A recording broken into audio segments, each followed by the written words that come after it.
sur la télévision Labari en ce vendredi 11 juillet. Merci d'être avec nous pour un point de l'actualité dont en voici le sommaire.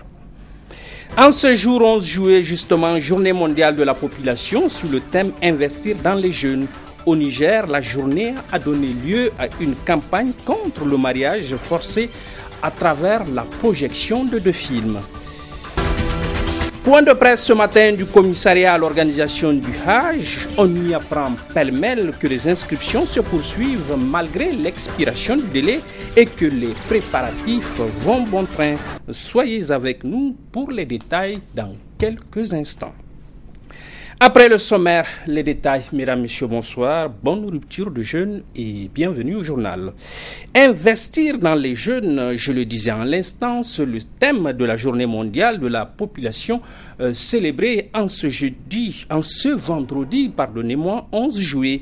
Ici au Niger, la journée commémorative est mise à profit pour une énième campagne de lutte contre le mariage forcé à travers la projection de 2 films qu'ont suivi pour nous et avec beaucoup d'intérêt nos reporters Hariyata Salah et Omar Moussa. Le combat de 3 jeunes filles contre le mariage forcé, l'UNFPA, en collaboration avec le cadre de concertation des intervenants en matière de violence basée sur le genre, entend lancer la campagne nationale contre le mariage forcé. Ceci pour, d'une part, tirer la sonnette d'alarme de cette menace grave pour les filles et d'autre part, pour créer l'espace pour que ce dialogue mènera au changement des normes sociales vers des pratiques bénéfiques à la santé et au développement des adolescentes. On a profité de cette journée pour présenter 2 films. En fait, c'est parce que le thème du 11 juillet, qui est la journée mondiale de la population, est investir dans les jeunes. Donc, vous savez que le mariage précoce concerne les jeunes, surtout les jeunes filles.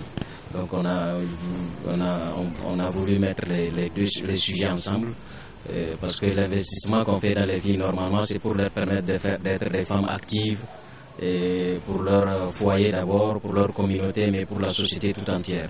Donc, le fait qu'on les marie précocement fait que ce potentiel-là n'arrive pas à s'exprimer parce que la fille n'arrive pas à aller à l'école. Elle tombe enceinte rapidement, parfois c'est les décès maternels. Et si elle a la chance, on peut dire entre guillemets, elle a la fistule. Ça aussi c'est un peu difficile à gérer comme maladie handicapante. Ces 2 films, Les noces de Fatimata et Celles qui ont dit non, parlent d'un drame que vivent la majorité des adolescentes, catégorie importante de la jeunesse du Niger. Drame qui, d'une certaine manière, leur prive de la jouissance de leur droit de choisir ce qu'elles veulent et les pousse à devenir des femmes sans leur consentement et au risque de leur vie.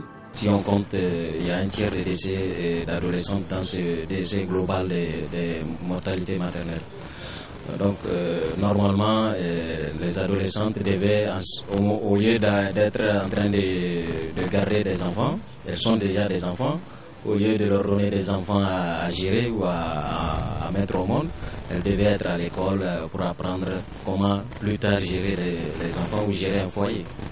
Voilà. Mais bon, le Niger a quand même dans cette problématique, le Niger a encore premier par des taux très élevés.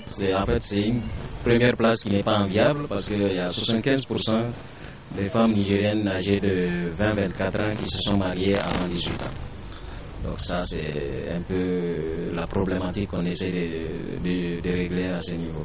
La projection de ces 2 films a été suivie d'un débat avec des proches des adolescentes et des spécialistes de la question en présence des 2 réalisateurs.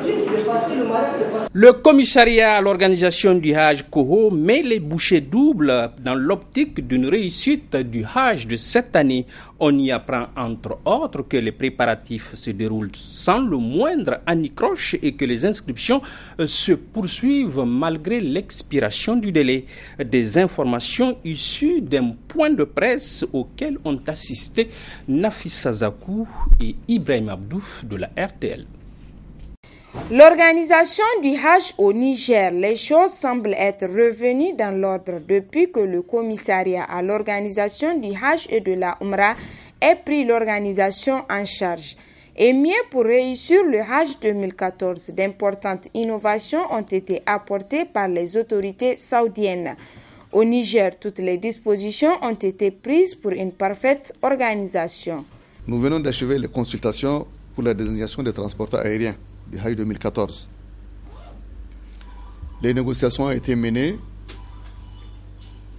avec les agents de voyage qui ont fait voir leurs préoccupations et bien sûr avec les compagnies de transport aérien.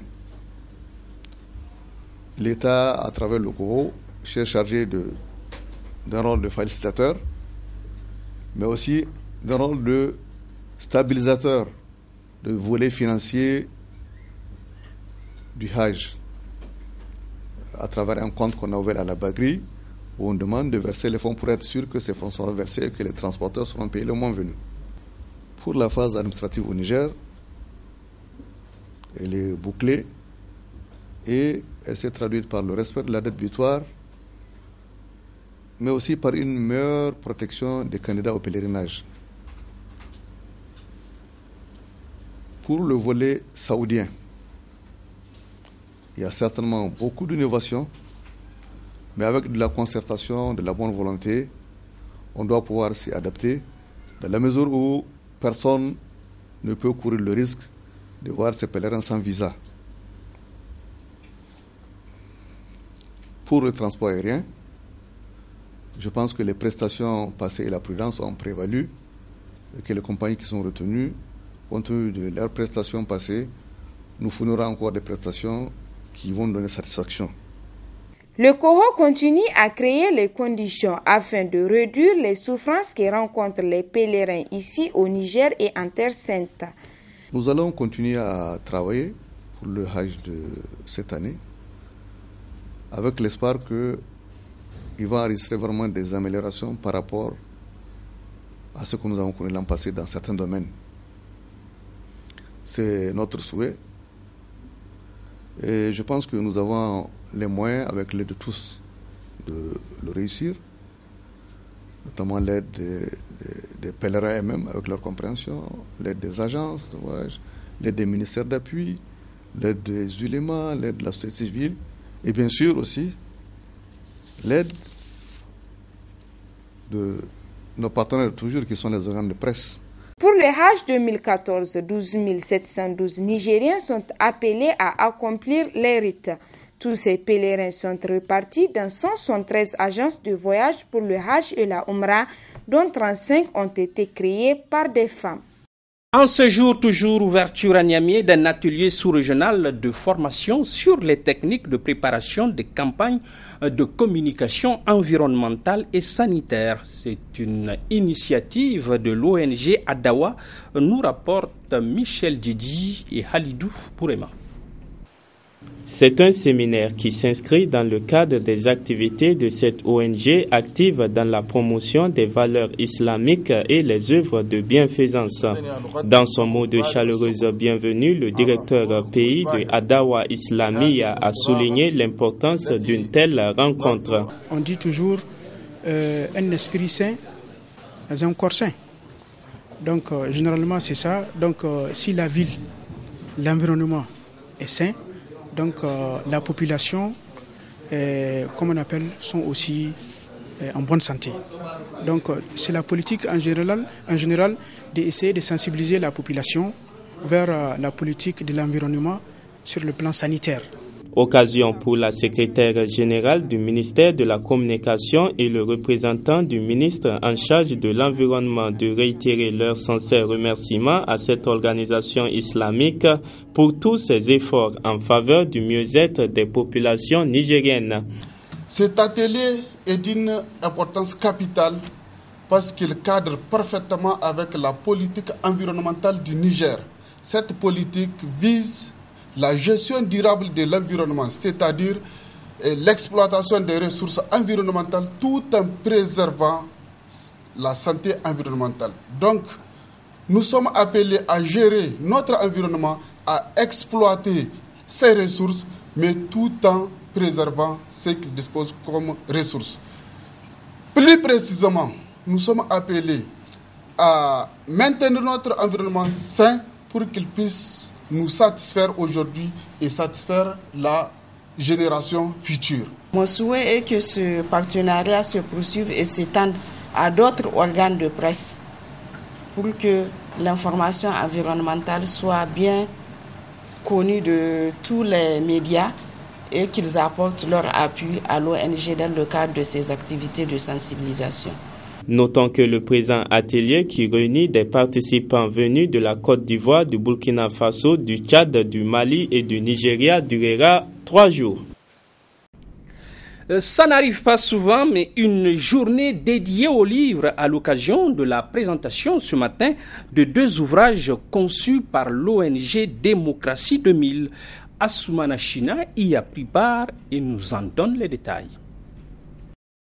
Collection Devenir citoyen, c'est le nom du tout nouveau livre d'éducation civique et morale que l'ONG Démocratie 2000 a lancé ce vendredi. Cet ouvrage destiné aux élèves du CM1 et du CM2 vient combler un vide dans le système éducatif de notre pays. En 50 ans, ou en plus de 50 ans d'indépendance, le Niger n'a pas produit de manuel d'éducation civique. Ce projet, il date de 2000.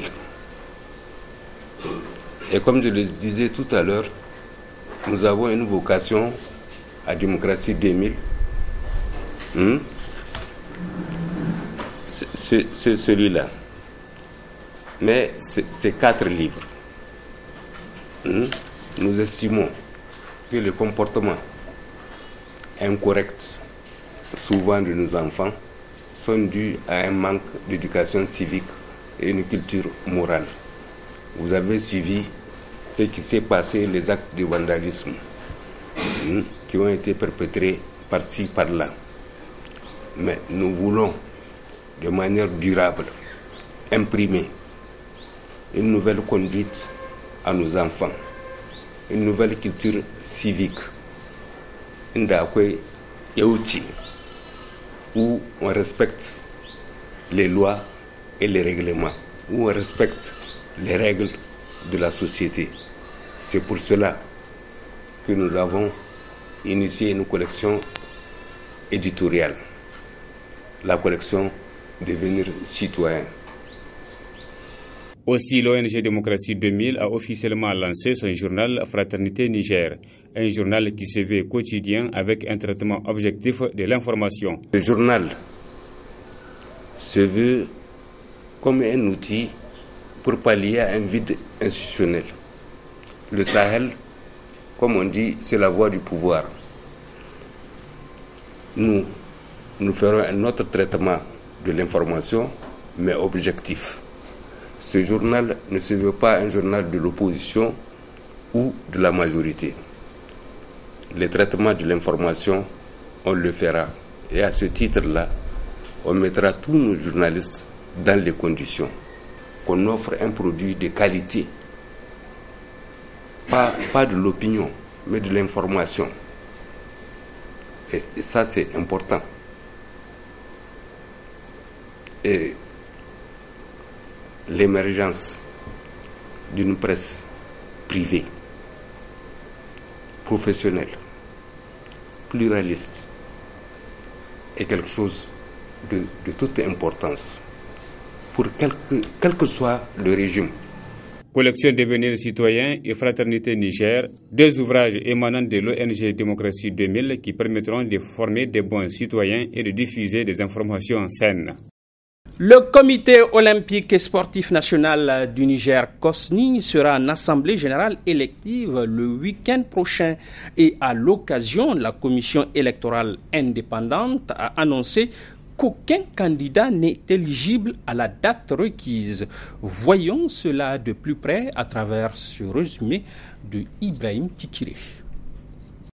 Cela peut paraître inconcevable. La commission électorale indépendante du comité olympique et sportif national du Niger, COSNI, a procédé à l'ouverture des dossiers transmis par le secrétaire général du COSNI afin de vérifier que les candidats remplissent les conditions d'éligibilité requises dans les statuts et règlements intérieurs du COSNI. Dans cette correspondance adressée au président des fédérations sportives, aux personnalités ayant rendu des services éminents au sport et à l'olympisme, la commission électorale indépendante du COSNI a constaté que de 15 dossiers de candidature, aucun des candidats à l'élection des membres du conseil exécutif du COSNI n'a présenté de dossier contenant l'ensemble des pièces prescrites. En conséquence, la commission électorale indépendante déclare qu'aucun candidat n'est éligible à l'Assemblée générale élective des membres du conseil exécutif du COSNI du 19 juillet 2014. Toutefois, poursuit la lettre de la commission électorale indépendante, considérant le délai de 8 jours imparti pour faire connaître la liste des candidats éligibles, la CEI décide, en application de l'article 14.9, d'inviter les candidats à compléter leur dossier de candidature en produisant les documents manquants le samedi 18 juillet 2014 à 18h. Mais ce qui est choquant dans le rejet des dossiers, c'est la légèreté avec laquelle les candidats ont préparé ces élections. Mais voyons les pièces qui manquent aux 3 candidats en course pour la présidence du COSNI. Le président sortant d'Oula Talata, documents manquants, certificat de nationalité, extrait d'acte de naissance, attestation de service, la fédération certifiant la période d'exercice d'un mandat révolu au bureau fédéral. Alhaji Ide Isaka, ancien secrétaire général du COSNI, candidat à la présidence, un document qui manque, la lettre du candidat précisant le poste. Issa Hamidou Jibrila, candidat à la présidence, certificat de nationalité, extrait d'acte de naissance, attestation de service révolu au bureau fédéral. Comme on le voit, l'Assemblée générale élective du COSNI s'annonce sous le signe de l'alternance. Venons-en à ce travail de constat de nos reporters Dantoufo Nasser et Halidou Bourema qui, en ce mois béni de Ramadan, ont constaté un comportement vestimentaire de la plupart des femmes bien conforme aux règles islamiques. Mais qu'adviendra-t-il après le Ramadan?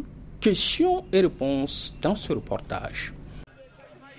Le mois béni de Ramadan est un mois de compétition en bonne œuvre entre les fidèles musulmans, ce qui amène beaucoup de femmes à adopter un comportement vestimentaire, comme le veut la législation en islam. Cela ne peut que faire descendre la clémence d'Allah. Le fait de se couvrir et de se soustraire des regards concupiscents des hommes, eh bien, est une obligation divine aux normes du Coran et de la Sunna, tel qu'il est rapporté au chapitre 33 du Coran, Surat al-Ahzab, verset 59. Eh bien là, il est clairement établi que, aux normes du Coran et de la Sunna, la femme doit se couvrir. Pourquoi se couvrir justement? Parce que Allah dit avoir créé la femme dans la beauté, dans la parure. Il n'y a pas une couleur pour la femme, s'habiller en noir, s'habiller en blanc ou des trucs comme ça. Le but c'est quoi? C'est de faire en sorte que ce qu'elle porte soit suffisamment ample pour ne pas laisser transparaître les formes et suffisamment épais pour ne pas laisser deviner ce qu'il y a derrière. Allah dit qu'il n'appartient pas à un croyant ou à une croyante, une fois qu'Allah et son messager ont décidé de quelque chose, d'avoir encore le choix dans leur façon d'agir. Se recouvrir le corps est une obligation pour toutes les femmes musulmanes pendant et après le mois béni de Ramadan. Faisons en sorte que, au sortir du mois de Ramadan, qu'il y ait un changement de comportement. De ce qui est abominable, que Dieu me pardonne cette expression, vers ce qui est appréciable. En principe, au sortir du mois de Ramadan, nos cœurs devraient s'assagir, nos comportements devraient s'améliorer et le cœur, siège social de la foi et de l'intention, nos cœurs doivent s'attendrir. C'est de cela qu'il s'agit. Le Ramadan, c'est toujours pour prendre un nouveau départ, dans l'intention de mieux faire. Mais il est clair que c'est une très bonne chose. Je ne dis pas que celle qui porte le hijab pendant le mois de Ramadan, et le mois de Ramadan seulement, s'il s'arrête quand même au mois de Ramadan seulement, il est clair que c'est comme un coup d'épée dans l'eau. Parce qu'on doit adorer le Seigneur jusqu'à ce que mort s'en suive. L'islam, religion de paix et surtout de pardon, espérons que ce mois béni de Ramadan soit le point de départ d'une bonne attitude vestimentaire pour toutes les femmes musulmanes au grand bonheur de ces dernières. Un public reportage pour clore ce journal. Il nous amène au cœur des établissements Baba Hamed. Là-bas, vous allez le voir, les produits sont en abondance et les prix si bas qu'ils défient toute concurrence. Voyons cela. Comme chaque année en cette période du mois béni de Ramadan, les établissements Baba Hamed, fidèles à leur tradition, ont encore pensé aux consommateurs en mettant sur le marché des produits de première nécessité, dont du lait Oriba-Lac, du riz Oriba, des pâtes alimentaires, du sucre et de l'huile en quantité suffisante, accessible à toutes les bourses. Nous avons chaque année accompagné ces mois par des prix vraiment adaptés au pouvoir d'achat des Nigériens. Chacun a ce qui les concerne et proportionnellement aux qualités. Donc les produits de première nécessité sont des priorités. En ce qui concerne ces prix, comme vous le savez, nous avons opéré des prix promotionnels sur les laits, qui est un aliment vraiment de base, qui est très sollicité dans les mois de carême. Nous avons diminué les prix et nous avons fait aussi des promotions sur ces produits. Nous avons aussi diminué les prix sur le sucre, l'huile, les tomates. Les riz aussi a été stable, bien qu'au niveau, comme vous le savez, 90% de nos importations, c'est la Thaïlande. Et la Thaïlande connaît une crise à ce moment-là. Mais les prix quand même demeurent stables. Au niveau des établissements Baba Hamed, comme je vous l'ai dit, nous garantissons toujours un stock pour nos fidèles clients. Donc c'est d'assurer cette régularité de stock avec un prix vraiment stable. Les grossistes achètent chez nous. Les détails, comme je vous l'ai dit, dans chaque coin, par exemple de Niamey, vous avez des alimentations. Vous avez au niveau des stations, des dépôts, où les prix sont presque les mêmes qu'au niveau des sièges des établissements Baba Hamed. Oui, au niveau des stations Oriba Pétrolium, principalement. Des produits qui sont disponibles chez les distributeurs, au niveau des points de vente, dans les stations-service Oriba et Pétrolium et dans les autres localités du pays. Ces produits sont disponibles partout au Niger. Au niveau de chaque région, nous avons un représentant qui est chargé de la distribution de toute notre gamme de produits. Donc c'est accessible, que ce soit au niveau des régions, même à Kony, qui n'est pas une région, qui est un centre, c'est un carrefour où tout peut être en fonction des besoins orienté vers le nord comme vers le sud.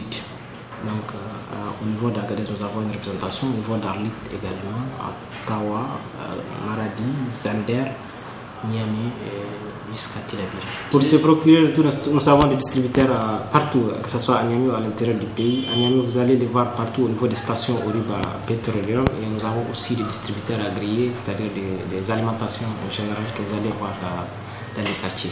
Et les prix ne changent pas? Les prix sont fixes. Aussi, les établissements Baba Hamed rassurent les consommateurs de la disponibilité d'un stock suffisant avec une réduction de 7 à 8% sur tout achat. Notre credo, comme je vous l'ai dit il y a de cela un an, c'est d'assurer la régularité de ces produits. Que ces produits ne soient pas indisponibles, qu'ils soient vraiment toujours là. Les prix ne changent, les riz ce n'est pas comme les autres, c'est pas comme le pétrole qui change au jour le jour. Les riz, il est un peu stable. Donc même s'il y a un changement, il ne peut se pourrait que sur 2 mois, 3 mois.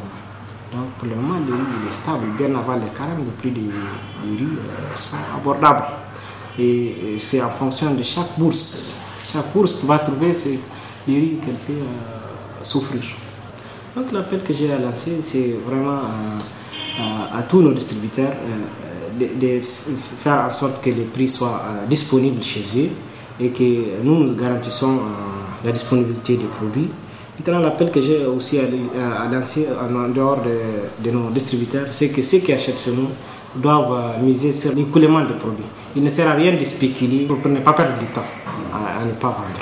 Une initiative salutaire des établissements Baba Hamed que les autorités en charge du commerce doivent soutenir afin de permettre aux consommateurs de s'approvisionner en produits de première nécessité en ce mois béni de Ramadan. Fin de ce journal, merci à vous tous et continuez à nous suivre. Le programme se poursuit. Au revoir.